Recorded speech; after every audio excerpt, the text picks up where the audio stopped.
গোপালগঞ্জে সরকারের ক্র্যাকডাউন চলছে। ক্র্যাকডাউন শব্দটা আমরা যতই শুনি, বাংলাদেশের একটা ডিফারেন্ট ধরনের মিনিং আছে। আমরা বুঝতে পারি এখানে এমন কিছু হচ্ছে যেটা আমাদের গ্রস হিউম্যান রাইটস ভায়োলেশন করে।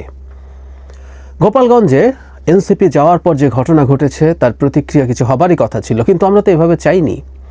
আমরা দীর্ঘদিন থেকে চেয়েছি, আমি অন্তত দীর্ঘদিন থেকে চেয়েছি গোপালগঞ্জে কন্টিনিউয়াসলি আইনশৃঙ্খলা রক্ষাকারী বাহিনীর অভিযান চলবে, যে অভিযানে আওয়ামী লীগের বিভিন্ন রকম মামলার আসামি, সন্ত্রাসী, অস্ত্র এগুলো খুঁজে বের করার চেষ্টা করা হবে।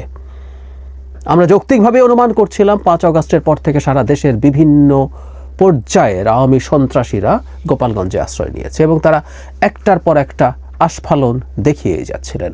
কিন্তু জরুরি কথা হচ্ছে, এটা তো গোপালগঞ্জের বেশিরভাগ মানুষ নন, এটা খুবই ক্ষুদ্র একটা অংশ হবে টোটাল জনসংখ্যার, কিন্তু সেটা করা হয়নি। এখন সরকারের নিজের দল, ডক্টর ইউনূসের নিজের দল, আমি এটাকে এভাবেই বলতে পছন্দ করি, এনসিপি, যেহেতু ওখানে গিয়ে মার খাওয়ার পরিস্থিতি হয়েছে, তারা হয়রানির শিকার হয়েছে, সুতরাং এখন ক্র্যাকডাউন হচ্ছে, কারফিউ হচ্ছে, ব্লক রেড হচ্ছে। শুধু তা না, আমরা পত্রিকায় দেখেছি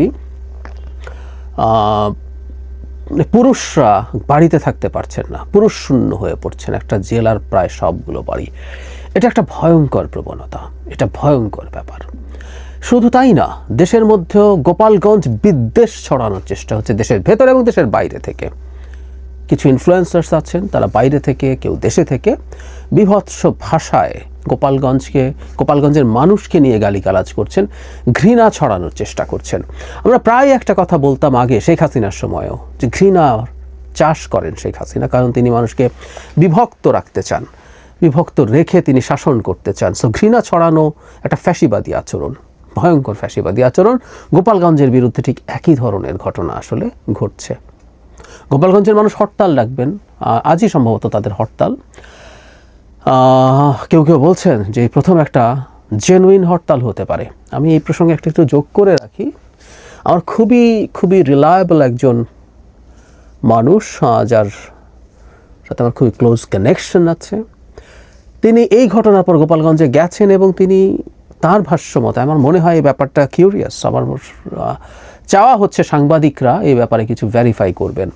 গোপালগঞ্জকে নিয়ে যেহেতু এই ধরনের মন্তব্য করা হচ্ছে, সেখানে শুধু আওয়ামী লীগ না, আওয়ামী লীগের সাথে অন্যান্য রাজনৈতিক দলও এই ব্যাপারে এক কাট্টা, যে তাদের জন্মভূমি, তাদের জেলাকে নিয়ে এই ধরনের ক্যাম্পেইন তারা গ্রহণ করেন না, তারা একসাথ হয়ে যান। আমি এটুকুই বললাম, সাংবাদিকরা একটা ইনভেস্টিগেটিভ রিপোর্ট করলে খুব ভালো হবে। তো সুতরাং এই হরতাল হতে পারে, হতে যাচ্ছে, সুতরাং একটা জেলাকে কেন্দ্র করে বাংলাদেশে যা হতে যাচ্ছে সেটা কোনোভাবেই কাম্য নয়। কারফিউ দেওয়ার মাধ্যমে হয়রানি হচ্ছে, মানুষ অনেক কিছু করতে পারছে না, সাধারণ মানুষের জীবন জীবিকা হ্যাম্পার্ড হচ্ছে, মানবাধিকার লঙ্ঘিত হচ্ছে। এই ব্যাপারগুলো আমরা কোনোভাবেই বর্তমান বাংলাদেশে নিতে পারি না। আমাদের একজন স্বরাষ্ট্র উপদেষ্টা আছেন, তীব্র সমালোচনার পর তিনি এখন বলছেন লাশ মাটি থেকে তুলে তিনি ময়নাতদন্ত করবেন। এর মধ্যে একজন সনাতন ধর্মের মানুষ ছিলেন, তার সৎকার হয়েছে, সেটা কি করবেন? একটা কথা মনে রাখা দরকার, এই রকম একটা ঘটনার পর গুলিতে মৃত্যু হওয়া মানুষেরও ময়নাতদন্ত করা হয়নি। এগুলো শেখ হাসিনার সময়কার বিষয়, হাসিনাগিরি। অবাক হয়ে যাই এই পর্যায়ে ডক্টর ইউনূসের সরকার নামতে পারে যে এই রকম মৃত্যুরও ময়নাতদন্ত না করা। বলতে পারে করেনি, সে করেনি, অথচ সারা দেশের এত আলোচিত বিষয়। আমি কয়েকদিন আগেরই একটা ভিডিওতে ওই সময় বলেছি, প্রথম আলোর একটা রিপোর্টে দেখা গেছে যার মৃতের পরিবার আগ্রহ দেখিয়েছেন, চাপ দেওয়ার চেষ্টা করেছেন ময়নাতদন্ত করতে, সেটাও করা হয়নি। সুতরাং এটা খুবই ডেলিবারেট ছিল, আমরা বুঝতে পারি। অথচ কথা ছিল এই 5 জনের ক্ষেত্রে এই রকম বল প্রয়োগ অনিবার্য ছিল কিনা, বল প্রয়োগ ডিসপ্রপোর্শনেট হয়েছে কিনা, এই মৃত্যু এড়ানো যেত কিনা। এড়ানো যেত, কিন্তু এড়ানো হয়নি। এই ক্ষেত্রে শাস্তিমূলক ব্যবস্থা জরুরি ছিল। এরা আওয়ামী লীগের লোক হোক, আওয়ামী লীগের সন্ত্রাসী হোক, কোনো প্রাণকে আমরা এভাবে যেতে দিতে পারি না। প্রথম থেকে আমি চেয়েছিলাম আইনের চৌহদ্দির মধ্যে থেকে মানবাধিকার নিশ্চিত করে, কথা সব সময় বলতাম, ওখানে অভিযান পরিচালিত হোক ক্রমাগত, নিয়মিত, দিনের পর দিন, সপ্তাহের পর সপ্তাহ, মাসের পর মাস। আজকে 1 বছর পরে এসে এসব করে আদতে মানবাধিকার লঙ্ঘনের অনেকগুলো ঘটনা সরকারের দিক থেকে ঘটানো হচ্ছে। আমরা মনে করি এই জায়গা থেকে সরকারকে সরে আসতে হবে এবং যখন যে কাজ তখন সে কাজটা করতে হবে। আমরা শেখ হাসিনা আবার বাংলাদেশ চাই না। এমনকি শেখ হাসিনার যে জেলা, তার প্রতি আমাদের কোনো বিদ্বেষ নেই, সেই জেলার প্রতি আমাদের আর সব জেলার মতো এই দেশের দায়বদ্ধতা। কিন্তু ওই যে বললাম, বাংলাদেশে এটা কিন্তু আমি এখনও বলি, একটা স্বাধীন আওয়ামী গোপালগঞ্জ থেকে যেতে পারে না। ওখানে একটা রাজনৈতিক দল সমাবেশ করতে যাবেন, তার উপরে হামলা হবে, তাদের দিক থেকে তেমন কোনো কিছু না হওয়ার পরও তারা মানে ওখানে একটা সমাবেশ করতে গেছেন, তাদের টিপিক্যাল সমাবেশের মতো। হয়তো নাহিদ ইসলাম মার্চ টু গোপালগঞ্জ বলেছেন, খানিকটা উস্কানি মনে হতে পারে বা এটাকে আমরা ধরে নিলেও, কিন্তু এই হামলা তারা করতে পারেন না।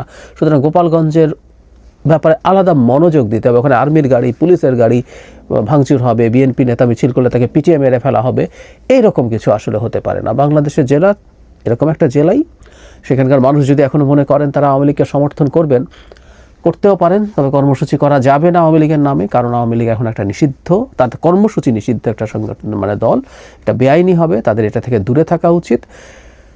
এবং আমরা আসলে চেষ্টা করব, এটা এটা আমি বলি, এটা খুবই হতাশাজনক লাগে যে এত কিছুর পরও শেখ হাসিনার সমর্থকরা আছেন। আমরা চেষ্টা করব তাদের মানুষের সাথে যোগাযোগ বৃদ্ধি করা যতটা সম্ভব। আমি জানি না তারা কিভাবে এটা এখনও মনে করেন, তারা কি সব জানেন না, বা তারা তাদের কনফার্মেশন বায়াসের কারণে অনেক কিছু ইগনোর করেন। আমরা সেগুলো জানাবো, যোগাযোগ করব, রাজনৈতিক দলগুলো চেষ্টা করবে এবং সেখানকার মানুষকে জিতে নেওয়ার চেষ্টা করতে হবে। এবং সব কিছুর পরও কিছু মানুষ এদিকে থেকে যাবে। একটা গণতান্ত্রিক ব্যবস্থায় এটাই হয় এবং এটা নিয়ে চলাটাই গণতন্ত্র।